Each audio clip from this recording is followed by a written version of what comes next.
If no one else was watching, what would you do, be, wear, and say? This can be difficult to visualize, especially living in today's society where we're being told what to do, say, and buy. The fear of judgment or disappointing others is also a huge part of forgetting our true selves. But you already know who you are. You know what you like, you know what you don't like, what resonates with you, and what doesn't. Surround yourself with what brings you closer to your true self, whether that be people, things, or a place. Instead of trying to find who you are in life, start living life in accordance to who you really are. What makes you different? Don't think of it as a bad thing, because it's one of the best things about you. Dare to be different. Let your inner being shine through in everything you do. Change can be tough, but of course it's very much needed on earth and within ourselves to grow and to heal. Living in a place like Singapore along the equator, there are no seasons. And growth and change, it can be tough to do because you aren't growing alongside seasons. You need to do this from within.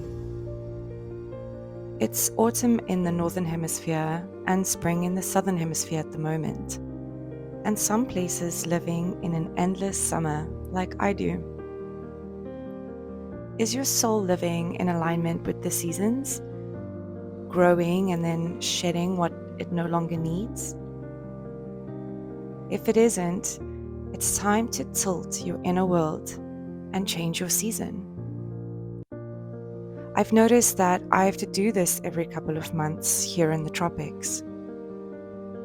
It's okay if your mind, body, and soul isn't in the same season as your surroundings.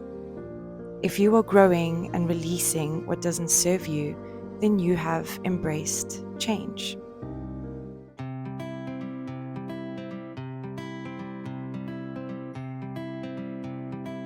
Herbs are powerful and natural medicines.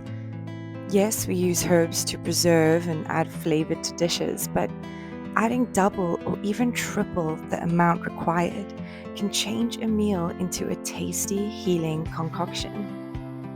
Rosemary has become one of my favorite herbs.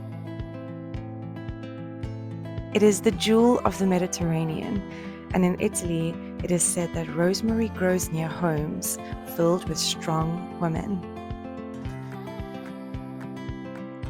Rosemary is a legendary brain tonic, improving concentration and memory. I grew up surrounded by large rosemary bushes that thrived in the warm, sunny Mediterranean climate of Cape Town in South Africa. But since moving to Singapore, I've had a very hard time growing rosemary. Rosemary can't really survive in the humid temperatures which we find here. I will keep on trying to grow rosemary, and I know that someday soon I will succeed. This herb is associated with the air and fire element. In astrology, that correlates to the Sun, the Moon, Libra, and Leo. If you ever feel like you need to take action on a project that you are finding it difficult to do, consume some rosemary. It is an action-full herb. Of course, the easiest ways to consume rosemary is through cooking and baking. But if you're keen to try something different, why not have a rosemary lemon tea? Because rosemary is an aromatic herb, we don't want to pour boiling water over the leaves. Instead, use water that's about 80 degrees Celsius or 176 degrees Fahrenheit. This way, all the aromatics will be preserved. This really is a delicious and refreshing way to consume rosemary.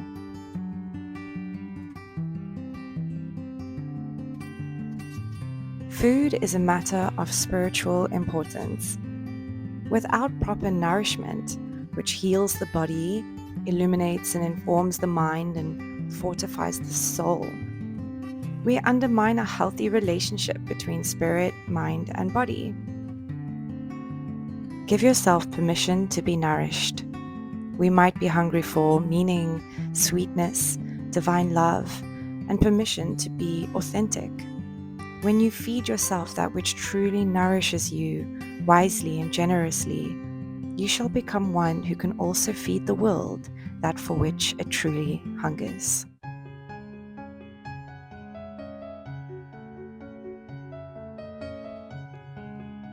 We as humans often forget how powerful we are. Everything we need to heal and grow is already inside us. It's just a matter of unlocking this knowledge. One of the keys to unlock our inner power comes from spending time in nature. We need to go back to our roots, to ground ourselves in order to create the flow of energy from the base to the crown chakra. If you find it difficult to sit down and meditate, try giving movement meditation a try. Simply walk outside and lose yourself in the small details, the bark of the trees, the gracefulness of a butterfly flapping her wings, or the sound of the leaves crunching beneath your feet. These small things make life beautiful. This place in Singapore is special to me. The rock faces make me feel closer to earth, and the vastness of the field makes breathing that much easier. I hope you enjoyed this journey with me into the endless summer that I find myself in. Thank you for spending your time with me, and remember, you are the only person who can truly be you. Until next time.